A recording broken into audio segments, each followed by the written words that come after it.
So my friends, the journey continues. The work goes on, the hope endures, and the dream of a free Cyprus will never die. Thank you all so much. A call to action targeting the younger generation of Greek and Greek Cypriot Americans to advocate and become involved in promoting further awareness in the U.S. of the protracted division of Cyprus caused by the 1974 illegal Turkish invasion and subsequent occupation of nearly 37% of the northern part of the island, was the main focus of an event presented on June 5th at the Museum of Moving Image in Astoria. Organized by the youth divisions of the Cyprus U.S. Chamber of Commerce, CYP, and of the Federation of Cypriot American Organizations, NEPOMAK, the event featured retrospectives on the history of Cyprus, the 1974 Turkish invasion, and personal testimonies from people who lived through the invasion. Ambassador Kornelios Korneliou, a permanent representative of Cyprus to the UN, who was the keynote speaker, outlined briefly the history of Cyprus leading up to the 1974 Turkish invasion and then offered an overview of the continued efforts of the Cyprus government to find a just and viable solution that would reunite the country. And he also spoke where we stand today, noting that the main obstacle in resolving the Cyprus problem continues to be Turkey, whose expansionist interests on the island interfere in the negotiations between the two communities. In concluding, Mr. Korneliou stressed that the Cyprus government is committed to continue the negotiations with the Turkish Cypriots for the reunification of the island and praised the organizers for the initiative to bring further awareness and called to action the youth. Former president of the CYP, Christina Shaila, who earlier greeted the audience, related the personal story and ordeal of her neighbor, Xenis Thomas, who was captured prisoner during the 1974 Turkish invasion and taken to Turkey. Thomas, who since then has moved to the U.S. and has become a successful restaurateur, was among the lucky ones who was later released. And as Ms. Shaila noted, he's a very kind man who always gives back to his community. Nicolaou, president of the Cyprus U.S. Chamber of Commerce, moderated the four panelists who each related their personal stories from the 1974 Turkish invasion, among them your host Elena Maroulleti and president of AKTINA Productions and of Cyprus of America, Stavros Kamilaris, president of the Lambusa Cyprus Association, Sophia Cotzia, and Efi Lekas, assistant director at Queen's College. Although your host's story angle was more an inspirational call to action for the youth, detailing various activities as well as sacrifices made over the years for the promotion of Cyprus and its protracted problem, Mr. Nicolaou prompted a very emotional and at times teary testimony from your host, which related to actual events which took place in Famagusta, her hometown, during the Turkish invasion in July and in August of 1974. I will refer to the aftermath effects of this tragic experience, which, although it haunts me to this day, it did not affect my strong will to do something about it and use my various talents and professions to bring awareness to the wider non-Greek public here in the U.S. what has transpired in my country. Coming to this country and settling in New York, one of the most diverse cities in the world, which embraces with respect so many different ethnicities and cultures, I immediately embarked in my own personal and unique crusade to promote Cyprus by choosing our rich heritage, history and culture as my weapon. When you left Famagusta, what did you take with you? Nothing. Nothing. Well, let me tell you, the first time around in July, we did not leave. We stayed there and we lived through the bombardments and everything. Second invasion, we left when we heard the sirens, because we heard horror stories, what was happening in Kyrenia, that they were killing women, raping women, killing priests, the horrors of what they've done in Kyrenia forced my mother to take us, because it was just me and my young sister, and my mother said, you know, I will kill you first before I let the Turks take you. So we left and we went to the Agios camp in the British military base, and we stayed there for a few, I don't know, it was about a week, but we left with our nightgowns, and we didn't take anything with us. Although we had a few things to take with us, we did not take anything with us. So I convinced my mother to go back to Famagusta so I can take my guitar, my birds, because you know I'm a pet lover, my birds, my cat, and my scazohiro. I also had a scazohiro.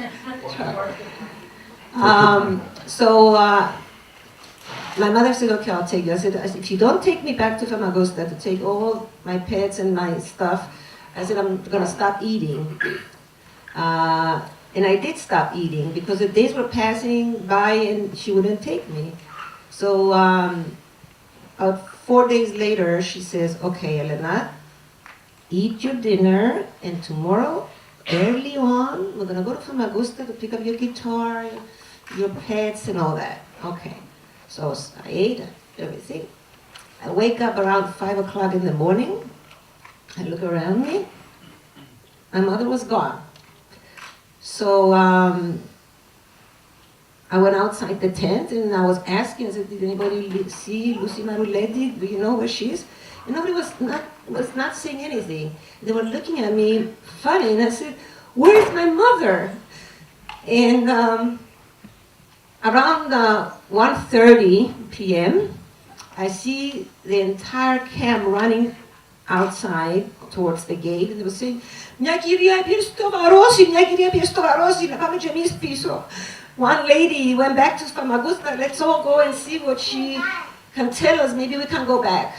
So my mother comes, holding my guitar and my birds, and she said, «Έμπηκαν οι Τούρκοι στο βαρόσι, δεν υπάρχει βαρόσι πλέον. Turks are in Famagusta. We cannot go back anymore." And that was it. And then some other people who tried to go back, they were captured. My mother was very lucky. She was not captured, although she was told not to go in by Greek Cypriot soldiers. She said, if you don't let me go in, I'm going to drive through your barricades, I'm going to kill you all, but I'm going back. I have a mission, I have to go back. But she was lucky she came back. That was my mother. And I have to say that I owe a lot to my mother for preserving my Greek language, for loving my country so much, and for getting involved. And I urge every parent in here to urge your child to get involved. It's very, very important. We have to become missionaries for Cyprus and for Greece, of course, but mostly for Cyprus, because this injustice cannot go on anymore. And I also want to acknowledge a very dear friend of mine here this evening, Philip Christopher. I talked before about sacrifices. This man has been sacrificing his time, his money, all these years. Why do you think he's doing it? Because he has passion and love for Cyprus. The same thing with Mr. Mouliaris and so many other people in here. So, thank you, Philip, thank you, Nick, and thank you all for listening to me. Thank you. Stavros Kamilaris, who comes from the village of Agios Georgios in the district of Kyrenia, and who was serving in the army at the time of the invasion, naming his compelling personal story and experience during the tragic events of 1974 as never forget, outlined the horrors both he and his immediate family as well as his relatives faced when Turkey invaded Cyprus. when I saw the northern sky filled with Turkish paratroopers, signaling the intent of the invasion. I will never forget someone telling me that in that afternoon that my village, Agios Georgios, has been captured and destroyed, with all its people being killed. Later on, I found out that my family went to Peloponnese and were under the protection of the United Nations. I will never forget when I found a wounded Turkish soldier while walking my way through enemy lines just before Peloponnese. And guess what I did to him? Can somebody guess? Can somebody guess what I did to this guy? I gave him my water, and I kept going. I took his gun away. I gave him my water, and I kept going. And that's the difference between us and our enemy. Because our enemy, they came in and they were killing women and children, like Elena said before. The personal story of Sophia Cotzia was related by her friend, Mrs. Lisa Nicolaou, since Sophia had a problem with her voice. This sad story evolves from Sophia's personal experience as a young child who lived through the horrors of the invasion, which, just like the rest of the panelists, still haunt her to this day. My friends no longer invite me to July 4th celebrations. Sophia doesn't like fireworks, they say, and laugh it off. I don't like fireworks. In fact, I hate them. If a car backfires, I scream. My friends think it's a quirk. It's not. It's PTSD, and I rarely talk about it. Our tiny caravan slowed down, my mom in the lead, as she saw a man standing by a black car in the middle of the road. She got out and started screaming. The car wasn't painted black, it was burned. I remember an arm and leg sticking out as someone had tried to get out and didn't make it. The family tried to flee to the mountains. A man, I had always thought of him as a papu, but he was probably in his early 50s, his wife, his son-in-law, his daughter, and their little girl. As he got the car on the road, he realized he had forgotten the radio, and he went to the house to get it. That's when the car was bombed. The son-in-law managed to jump out with the little girl and was picked up by a truck of soldiers and taken to the hospital. The rest had no chance. My mom begged him to come with us, to take him to the village, somewhere, anywhere. Una tusa fiso etsi, he said. How could I leave them here, like this? And he stayed. To this day, I don't know the name of the family and what happened to him, his son-in-law, and the little girl. Effie Lekas, who was in New York during the invasion, talked from the perspective of how the Greek American community mobilized immediately following the invasion, advocating to their local officials and organizing a mass demonstration in Washington, and thereafter continuing with more demonstrations and activities to further bring awareness not only of the invasion but also of the continued occupation. From July 20th, 1974 on, we were a community consumed by this injustice and crime against our sisters and brothers in Cyprus, and desperate to act. A short video showcasing images of Cyprus during good and bad times followed, calling all to action to end the prolonged Turkish occupation with the slogan, 44 years is enough. Philip Christopher, president of the International Coordinating Committee Justice for Cyprus and of the Pancyprian Association of America, and a renowned leader in the Greek Cypriot American community for his advocacy for Cyprus for over 4 decades, gave as always a very inspirational speech as he urged the youth to take the torch from the older generation and continue the struggle. for Cyprus. Living in the greatest democracy of the world, we have an obligation to make sure that justice comes to Cyprus.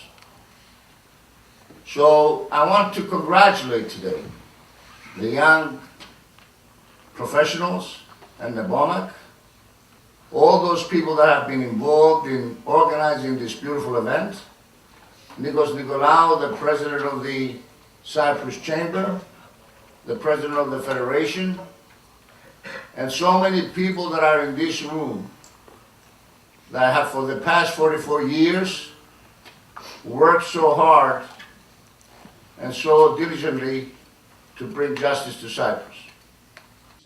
The event was also attended by several dignitaries, including Bishop Sevastianos, who represented His Eminence Archbishop of America, Mr. Dimitrios, and Greek and Cypriot officials representing their respective countries.